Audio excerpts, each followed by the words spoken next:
നിങ്ങളുടെ സൈക്കിൾ ഏത് മോഡലുമാകട്ടെ റിപ്പയർ ചെയ്തു തരുന്നു. സൈക്കിൾ എന്ന സ്വപ്നം യാഥാർത്ഥ്യമാക്കൂ വീനസിലൂടെ. ഇപ്പോൾ വീനസ് സൈക്കിളിൽ വിഷു ഓഫറുകൾ. Venus cycle park and toys, Kalikavu road, Vaniyambalam. കൂട്ടിയും കിഴിച്ചും മുന്നണികൾ തെരഞ്ഞെടുപ്പ് പോരാട്ടത്തിനൊരുങ്ങി. തെരഞ്ഞെടുപ്പ് നടപടികൾക്കായി ബൂത്തുകളും യന്ത്രങ്ങളും ഒരുക്കുന്ന തിരക്കിലാണ് തെരഞ്ഞെടുപ്പ് ഉദ്യോഗസ്ഥർ. ചോക്കാട്, കാളികാവ് പഞ്ചായത്തുകളിൽ UDF, LDF സ്ഥാനാർത്ഥികൾ വോട്ടർമാരെ തേടി അവസാന നിശബ്ദ പര്യടനവും നടത്തി. വോട്ടിംഗ് മെഷീനുകളും മറ്റ് സംവിധാനങ്ങളുമെല്ലാം ബൂത്തുകളിൽ ഉച്ചയോടെ തന്നെ എത്തിത്തുടങ്ങിയിരുന്നു. ബൂത്തുകളിലെ വോട്ടിംഗിനുള്ള എല്ലാ സംവിധാനങ്ങളും തെരഞ്ഞെടുപ്പ് ഉദ്യോഗസ്ഥർ ഒരുക്കി കഴിഞ്ഞു. അകത്ത് വോട്ടിംഗിനുള്ള തയ്യാറെടുപ്പ് നടത്തുമ്പോൾ പുറത്ത് മുന്നണികൾ അവസാനഘട്ട വോട്ട് പിടുത്തത്തിലാണ്. വീട് വീടാന്തരം കയറിയിറങ്ങി അവസാനമായി വോട്ട് ചോദിക്കുന്നതോടൊപ്പം സ്ഥാനാർത്ഥികളും സജീവമായി ഗോതയിലുണ്ട്.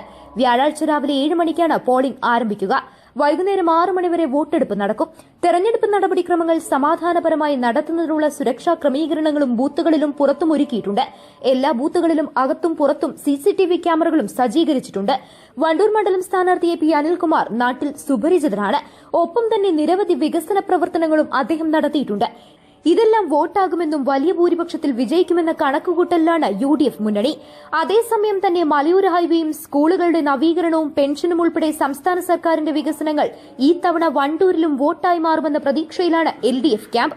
കഴിഞ്ഞ തെരഞ്ഞെടുപ്പുകളിൽ ഒന്നുമില്ലാത്ത തരത്തിൽ ജനകീയ പിന്തുണ തങ്ങൾക്കുണ്ടെന്നാണ് LDF ക്യാമ്പ് അവകാശപ്പെടുന്നത്. NDAയും നില മെച്ചപ്പെടുത്തുമെന്ന കണക്കുകൂട്ടലിലാണ്. അവകാശവാദങ്ങൾ തെരഞ്ഞെടുപ്പ് റിസൾട്ട് വരുന്നതുവരെ മുന്നണികൾക്ക് അവകാശപ്പെടാനും പ്രതീക്ഷിക്കാനും സാധിക്കും. News bureau, Chokkad.